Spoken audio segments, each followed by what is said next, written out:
Friends, welcome back to my YouTube channel. आज हम सीखेंगे हिंदी की रीडिंग करना।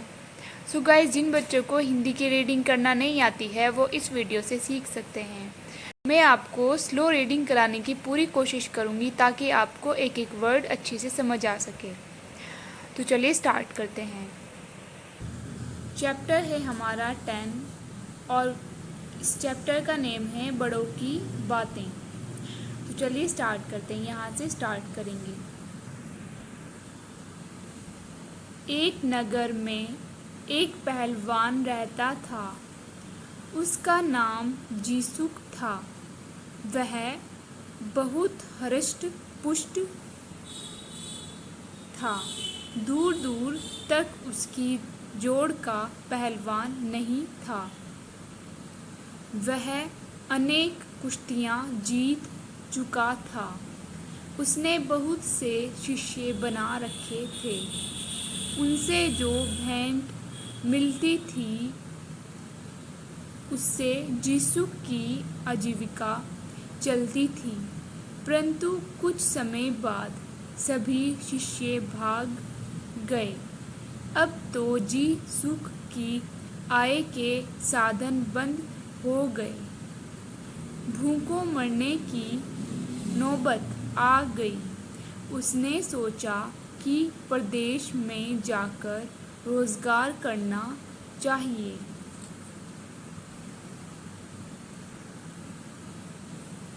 जीसुक का पिता मनसुख बहुत बुद्धिमान था।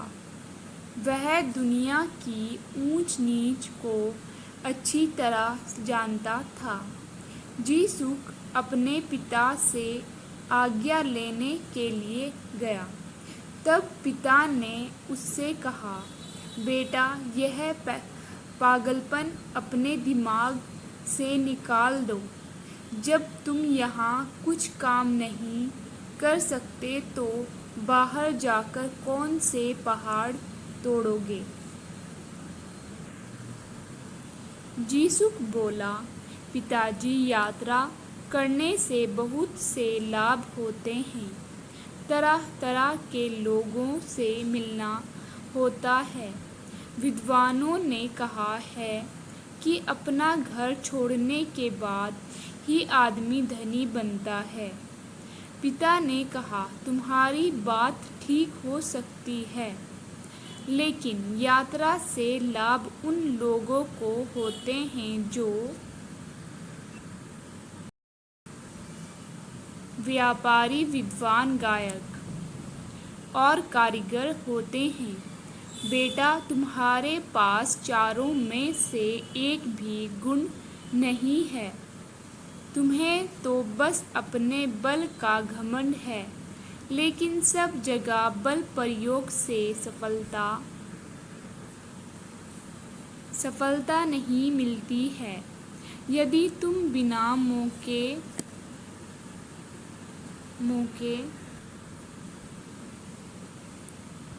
जोर दिखाने की कोशिश करोगे तो मुसीबत में भी पड़ सकते हो। जीसुक ने जवाब दिया, पिताजी, इस समय मेरे शरीर में बल है।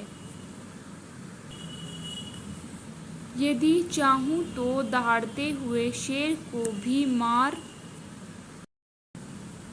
गिराऊं। फिर मैं प्रदेश में जाकर क्यों नहीं कमा सकता? पिता बोले, यदि तुमने ठान ही ली है जाने की तो मैं तुम्हें कैसे रोक सकता हूँ। जीसुक ने बिस्तर बांधा और प्रदेश की ओर चल दिया। उस जमाने में लोग पैदल यात्रा करते थे। चलते चलते जीसुक एक नदी के किनारे पहुंचा। वहाँ एक नाव नदी किनारे पर खड़ी थी। कुछ लोग पैसे दे देकर नाव में बैठ रहे थे। जीसुक ने कहा, अरे भाई मल्लाह, मेरे पास इस समय देने के लिए कुछ नहीं है। तुम मुझे नाव में बैठा लो। यदि ईश्वर ने मेरी सुन ली तो मैं लौटते वक्त तुम्हारा किराया चुका दूंगा। मल्लाह ने जीसुक पहलवान की बात सुनी तो वह ठहाका लगाकर हंसा। फिर बोला, यदि मैं तुम जैसे मुफ्तखोरों को नाव पर बिठाता रहूँगा तो अपने बच्चों को क्या खिलाऊँगा। पहलवान साहब, अपनी ताकत के भरोसे मत रहो, यह ताकत तुम्हें नदी पार नहीं करा सकती।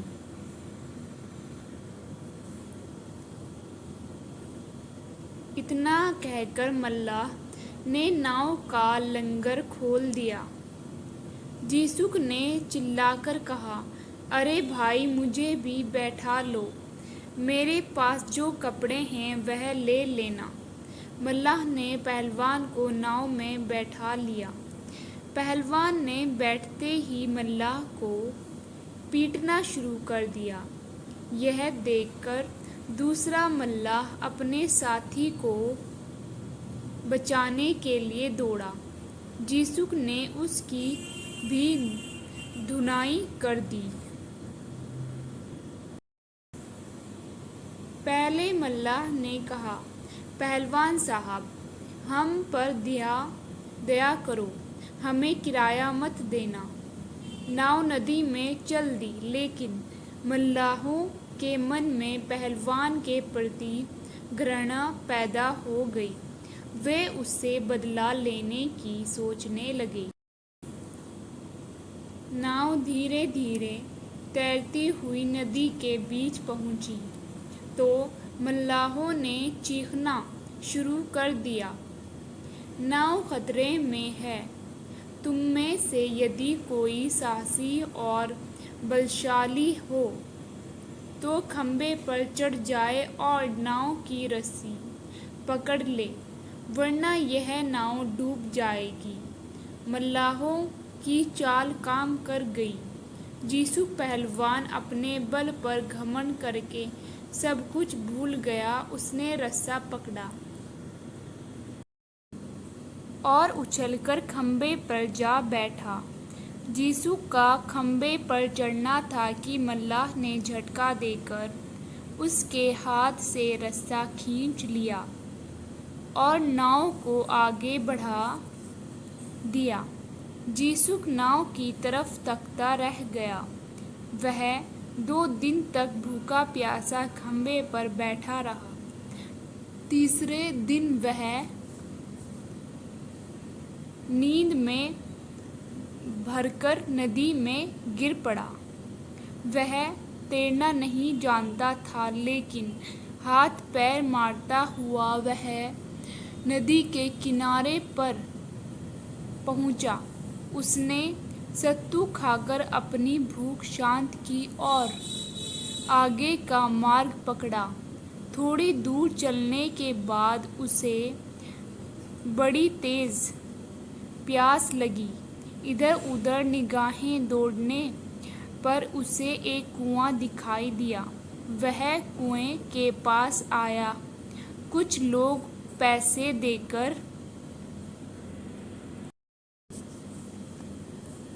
देकर पानी पी रहे थे। जीसु के पास पैसे कहाँ थे? उसने पानी वाले से कहा, भाई, मुझे भी पानी पिला दो।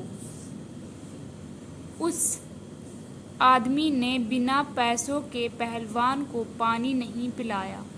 पहलवान को क्रोध आ गया। वह पानी पिलाने वाले से झगड़ा करने लगा। झगड़ा देखकर उसके बहुत से साथी आ गए। उन्होंने पहलवान को रुई की तरह भून दिया। पहलवान बहुत लज्जित हुआ। तभी वहाँ एक आदमी ने कहा, मुझे तो यह आदमी डाकू जान पड़ता है। चलो पुलिस को खबर कर दें। इतना सुनना था कि पहलवान सिर पर पाँव रखकर वहाँ से भाग खड़ा हुआ। संयोग से रास्ते में पहलवान को अपने ही मोहल्ले का एक आदमी मिल गया। उसने पहलवान का हालचाल पूछा तो उसने अपनी दुख भरी कहानी सुनाई। वह आदमी यीशु को अपने साथ ले गया। उसने उसे घर तक पहुंचाया। घर आकर उसने अपने पिता को सारा हाल सुनाया। फिर पिता के पैरों पर गिरकर बोला, यदि मैं आपकी सीख मान लेता तो मुझे यह मुसीबत नहीं उठानी पड़ती। बच्चों, घर परिवार में दादा दादी तथा माता पिता सदा शिक्षाप्रद बातें बताते रहते हैं। उनकी सीख समय पर बहुत काम आती है, इसीलिए उनकी शिक्षाओं का आदर करना चाहिए। गाइस, स्टोरी यहाँ पर हमारी फिनिश हो गई है। आई होप आपको ऐसे रीडिंग करना पसंद आया होगा और एक एक वर्ड समझ आया होगा। अगर आप ऐसे ही हिंदी की रीडिंग और इंग्लिश की हिंदी और वर्ड्स मीनिंग को सीखना चाहते हैं तो मेरे चैनल को लाइक, शेयर एंड सब्सक्राइब करना ना भूलिएगा। Thank you for watching.